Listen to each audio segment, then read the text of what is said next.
Salam Tani, petani berjaya. Tabi pun. Halo, saya Pendo. Tahukah kamu tentang program Kartu Petani Berjaya? Kartu Petani Berjaya adalah program unggulan Gubernur Lampung, Bapak Arinal Junaidi, beserta Wakil Gubernur Lampung, Ibu Husnunia Halim di bidang pertanian. Eits, tapi nggak harus selalu pakai kartu loh, karena program Kartu Petani Berjaya adalah sebuah terobosan baru di bidang pertanian untuk meningkatkan kesejahteraan petani dengan menggunakan teknologi informasi. Fokus program Kartu Petani Berjaya meliputi bidang pertanian secara luas, tidak hanya pada tanaman pangan, namun juga melingkupi tanaman hortikultura, perkebunan, peternakan, dan perikanan.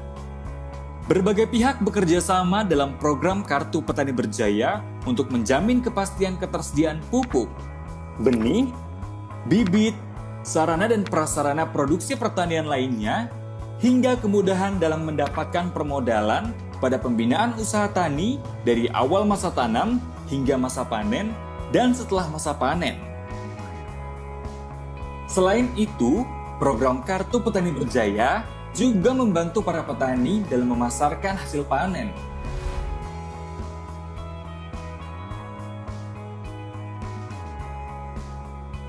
Dalam pelaksanaan program Kartu Petani Berjaya, pemerintah dan seluruh pihak terkait melaksanakan fungsinya untuk menunjang jalannya program ini dengan memberikan bantuan benih, bantuan bibit, bantuan ternak, bantuan teknologi pertanian, dan juga bantuan sosial seperti beasiswa.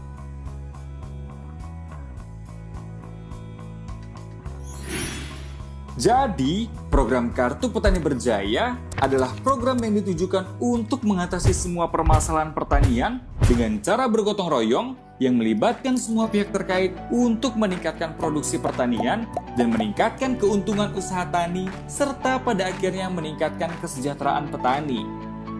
Jadi, Pendo mengajak seluruh petani dan teman-teman semua untuk bergabung menjadi anggota program Kartu Petani Berjaya. Ayo, segera bergabung. Paham Sakai Sambayan, Petani Berjaya. Kartu Petani Berjaya ini program yang mungkin tempo hari diinisiasi dari janji kerjanya Pak Gubernur, Pak Insinyur Haji Arinal Junaidi beserta Bu Wakub, yaitu Bu Nuni, ya. Cuman kan pada saat itu, pada saat kampanye kan hanya bicara beberapa hal, khususnya menjamin ketersediaan pupuk, bibit yang baik, pasar. Terus pertanyaannya, bagaimana kita menjamin itu, gitu loh. Tentu kan tidak serta-merta kita bisa melakukan intervensi sektoral atau bisnis real seperti itu, karena kita bicara pertanian ini sangat kompleks, Bang, sangat kompleks. Ya, mulai dari hulu sampai hilir. Yang paling umum itu biasanya adalah terkait dengan ketersediaan sarana produksi. Nah, khusus pangan, ya, khususnya lagi pupuk, itu memang sangat ketat sekali aturannya, Pak. Sangat ketat sekali aturannya, khususnya pupuk-pupuk subsidi. Ya. Kemudian, tapi dari sisi produksi ini ketat, begitu di market, di pasar, dilepas. Gitu loh. Sehingga muncul lagi persoalan baru lagi. Produksi sudah bagus, harga turun. Gitu loh. Ya, toh? Belum lagi kita bicara produksi dan produktivitasnya. Ini kalau udah bicara produksi produktivitas, di situ bicaranya teknologi budidaya. Ya. Yang mungkin teknologi budidaya ini kalau kita kembalikan kepada petani, ya, itu kaitannya lagi kesediaan mereka untuk punya mindset bisnis komersil. Nah, ini yang menjadi masalah. Selama ini kan mereka nggak kepikiran situ, nggak kepikiran seperti itu. Bukan nggak kepikiran, tidak pernah ada yang tahu kalau petani itu apakah untung atau rugi. Mereka kerja dari tahun ke tahun turun temurun, iya, itulah iya, kerjaannya mereka. Betul. Kita tanya juga misalnya perbankan, tahu nggak kamu kalau petani itu untung atau rugi? Nggak ada yang tahu, dan nggak pernah ada yang punya catatannya bahwa mereka untung atau rugi. Padahal ujung dari semua program itu adalah kesejahteraan petani. Nah makanya saya bilang kalau kita bicara kesejahteraan kan harus jelas ukurannya dong. Apa ukurannya? Ukurannya yang paling gampang ya ukuran ekonomi, yaitu keuntungan. Keuntungan Usaha tani. Yang apa dia mengeluarkan biaya kan, berapa hasilnya dikurangin. Itu yang paling gampang dan paling nampak. Tapi yang nampak sekarang ini kan petani itu hanya menghitung dari sisi berapa ya dia keluarkan untuk bibit, untuk pupuk. Dia enggak ngitung ini biaya tenaga kerja yang dia lakukan. Itu kan menjadi masalah kan gitu. Iya. Masalahnya itu satu masalah. Yang kedua masalah komitmen komersil, komitmen bisnis. Misalnya saya mau targetkan 1 hektar sawah saya target 7 ton per hektar, atau yang paling ideal sih 10 ton, per hektar, walaupun sampai sekarang belum bisa. Nah sekarang untuk mencapai itu kan dibutuhkan berbagai macam masukan nih, sumber daya. Ya, muncul rekomendasi teknologi. Padahal di sisi lain mereka harus siapkan modal. Nah, modal ini kan karena dia tidak bisnis, itu tadi kalau lagi ada sunatan anaknya pakai modalnya. Atau dia lagi butuh yang lain pakai modalnya. Jadi kalau ternyata di rekomendasi teknologi butuhnya misalnya 100 kilo pupuk, dia mau 50 kilo aja. Dengan program ini tidak bisa lagi begitu, harus karena harus mengejar target tadi kan. Komitmennya di situ. Nah itu sehingga sampai sekarang agak sulit kita memprediksi ya berapa sih sebenarnya sebaiknya. Pertama adalah mendapatkan hasil produksi yang baik, yang lebih baik dengan kualitas yang baik, optimal. Artinya optimal ini dari dia harus patuh pada rekomendasi teknologi yang disampaikan. Yang kedua ujungnya adalah tentu keuntungan usaha tani yang kalau selama ini kan tidak pernah bisa diprediksi. Dia menanam itu apakah nanti untung atau tidak. Sebenarnya kalau logika bisnis, Bang Aceh kan bisnis nih. Kalau satu prediksi bisnis itu nggak nguntungin, ngapain lagi kerja? Terusin. Ini kan nggak pernah begitu. Sehingga kalau kita lihat ada ukuran yang paling sering dipakai di dalam pertanian namanya nilai tukar petani. Nilai tukar petani kita itu mencerminkan berapa sih yang dia terima dibandingkan berapa sih dia yang keluarkan. Nilai tukar petani. Nilai tukar petani. Apa ini? NTP. NTP ya. NTP ini mencerminkan tingkat profitability, keuntungan satu usaha tani.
Nama saya Surati dari kelompok tani Surinam, Kebon Pondosari, Kecamatan Persewu, Kabupaten Persewu, Lampung. Pak, selama ini Bapak kalau nyemprot pakai apa? Saya pakai tank biasa itu yang berupa di atas, airless. Satu tangki itu berapa liter? 14 liter itu gerakan di badan. Habis 14 liter itu berapa lama? Ya makan waktu kurang lebih seperempat jam. Paling cepat itu seperempat jam, 15 menit. Dapat berapa liter? Kereta itu 50, balik 10 balik. Ya. Bapak ini kan udah lihat tadi drone nih Pak. Ya. Bapak, mana tuh Pak? Saya sangat tertarik dengan alat tadi, dengan apa yang terbang, nyemprot lahannya itu sangat cepat. Saya senang banget itu. Itu sangat Kalau pakai gila pakai. mau banget.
Kalau di tebu itu ada potensi, suatu varietas itu punya potensi rendemen, kalau dikatakan potensi rendemen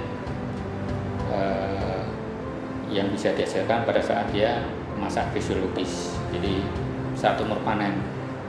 Kalau di tanaman tebu berbunga itu itulah masa fisiologisnya tebu. Tapi pada saat musim hujan kadang pembungaan juga tidak muncul, beberapa tahun ini juga tidak muncul. Nah itu bisa diseragamkan atau dipacu dengan penggunaan Repanar Mangkaitron ini. Jadi dia di situ ada peningkatan sampai sebatas potensi dari varietas itu rendemennya. Nah, sementara ini yang kami lakukan di kebun kami selain untuk PPS ya, pre-plant spraying, jadi penyemprotan herbisida sebelum ditanam, kemudian Repanar, kemudian kita lakukan juga untuk insektisida. Jadi kalau ada hama kita lakukan penyemprotan dengan drone ini. Kedepannya sih kami ingin untuk pemupukan. Pemupukan itu mungkin dengan butiran pupuk yang kita bisa tabur di tanaman itu, atau mungkin juga ada pupuk cair yang bisa kita aplikasi ke tanaman tapi tanpa merusak daunnya, tidak terbakar artinya. Nah, tapi haranya cukup untuk dia tumbuh sampai 1 tahun. Nah,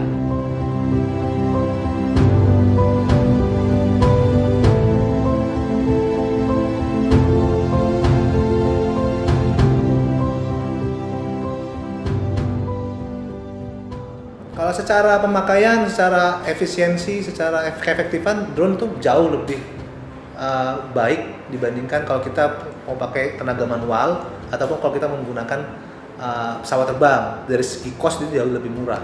Kalau pakai drone untuk menyemprot lahan 1 hektar itu butuh waktu paling hanya 2 kali terbang. 2 kali terbang sekitar 20 menit bisa mencakup 1 hektar. Bayangkan dengan 1 hektar itu dikerjakan oleh 2,5 HK dalam waktu jam kerja sekitar 7 jam. Ya, 7 jam kerja. Jadi perbandingannya sangat jauh sekali gitu loh. Kalau kita menggunakan tenaga manual atau menggunakan drone, karena itu perbandingannya sangat, hasilnya juga beda. Hasilnya juga beda. Karena kalau kita sudah bilang pakai drone dia sudah ini kan lebih presisi ya. Asalkan kita ini tidak kita abaikan kondisi seperti angin segala macam ya, asalkan di dalam keadaan yang benar-benar ideal ya.